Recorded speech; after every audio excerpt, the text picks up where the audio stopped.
staring at the camera looking frightened because I don't know what I'm going to say. This is Tell It Someone. First question is from Jonathan Stern.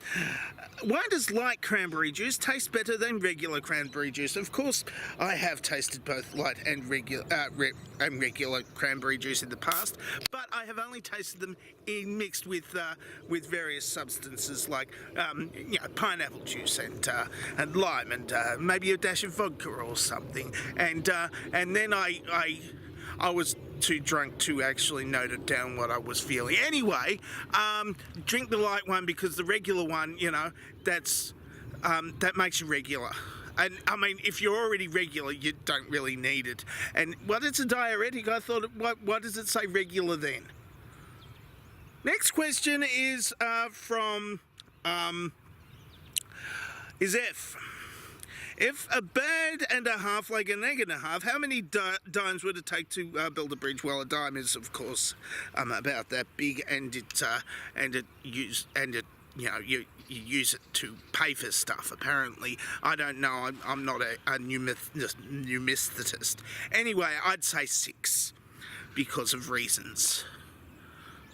Yes. Well, under those conditions, a bird and a half laying an egg and a half. Yeah.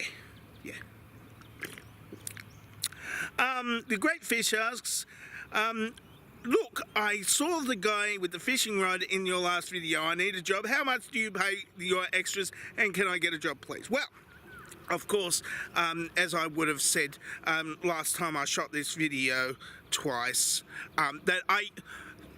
yes, there are people who come into the background of my video occasionally. Maybe you'll see a dog this time, I don't know. But what happens is that I pay them in exposure. Yeah, and the person with the fishing the fishing rod, I mean, his YouTube channel got 3 more subscribers to it because of that, all because of that, and they're watching him fish. So if you want to do that, then come into the background of my video, and we'll do it. Yeah, you'll have some great exposure. Next question is from Robert Wallace. How much? Thing about ducks is they're always putting things on their bill. How does a duck improve its credit rating? Well, I talked to the duck earlier that lives in the pond over there, and it's been sitting on the bank. So just get the duck to sit on the bank of the pond, the river, and it'll improve its credit rating. Because if you sit on a bank, then especially on a board on the bank, then they can do all sorts of financial shenanigans, and they'll have their credit rating you're covered just fine, no matter how much is on their bill. Ducks are crooked.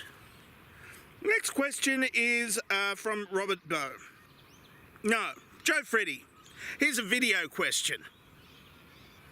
What I need to know, is this last question for today? No. Next question is no, not even the last question for the day. Matt Yabs. Yeah, no, I'm not going to do it because, that would be spoilers if I said it was the last question and it wasn't. Well, and then it was the last question. So it can't be the last question. Because if I said it was the last question before it was answered, then it'd be spoilers, and that's not good, because you'd know how it ends. And you'll know how it ends anyway, because I do the same thing every time. Matt Yabs, the super robot, the robot super hotties are actually sexy leprechauns, a desperate act by a group of hussies trying to stay relevant. Why do you always fall for a bit of skirt?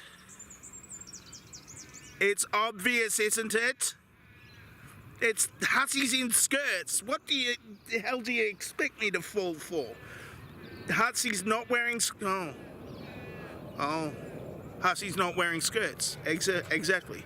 I mean, unless they're wearing pants instead. Hussies not wearing neither skirts nor pants.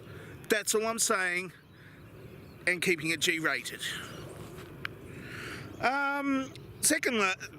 Last question for today is from Robert Bow. Regardless of if one believes in pure chaos, an absolute natural order, or a creative God, there is no doubt that humanity is just a tiny fraction of life, which itself is merely a speck amongst all that exists. While all but the most despondent and hopeless amongst us can find solace in the knowledge that we human beings at least have each other, we all still have questions about what truly drives this massive universe we find around us. The singular force or set of forces that fundamentally shape all we are and are a part of. So I have to ask you the burning question which shrouds the mystery surrounding the absolute core of everything we call reality. What is the ultimate nature of the higher poser? Well, of course, what you're going to have to do is you're going to have to define the higher poser. And now, with your poser in general, what you've got is somebody who isn't all that much, but likes to pretend that they are more than they have. They are. Often by going for the high-profile positions, looking far more confident than they are. Basically, they're all bluff. They build large towers covered in gold and don't pay their workers anything.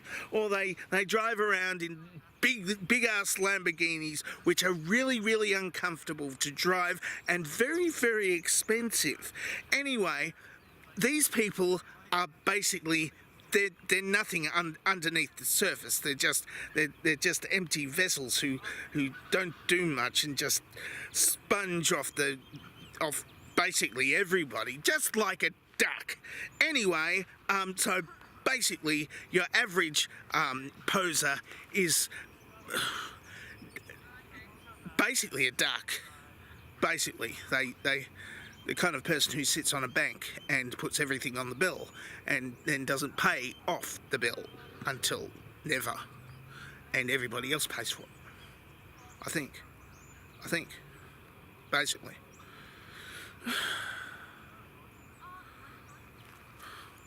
I think I got away with that one. That's it for Tell Someone for this week. If you would like to ask me a question, then the question asking place is down there. Of course, you could do a video question like that guy did before, or you could do this dovetail question here. Or you can do both, or all three, depending on what you really would like to do. The video question is, of course, no, the dovetail question is here, of course, while it's getting a bit too dark, so I'm just going to end it like this right now. But I'm dangerously talented, and I don't have a cool sign-off. That's how it was going to end. Well, actually, this is how it's going to end, by me rambling on after I said I don't have a cool sign-off. Because I don't have a cool sign-off, I'm just going to ram it on, and next to the dovetail question, sort of peter out.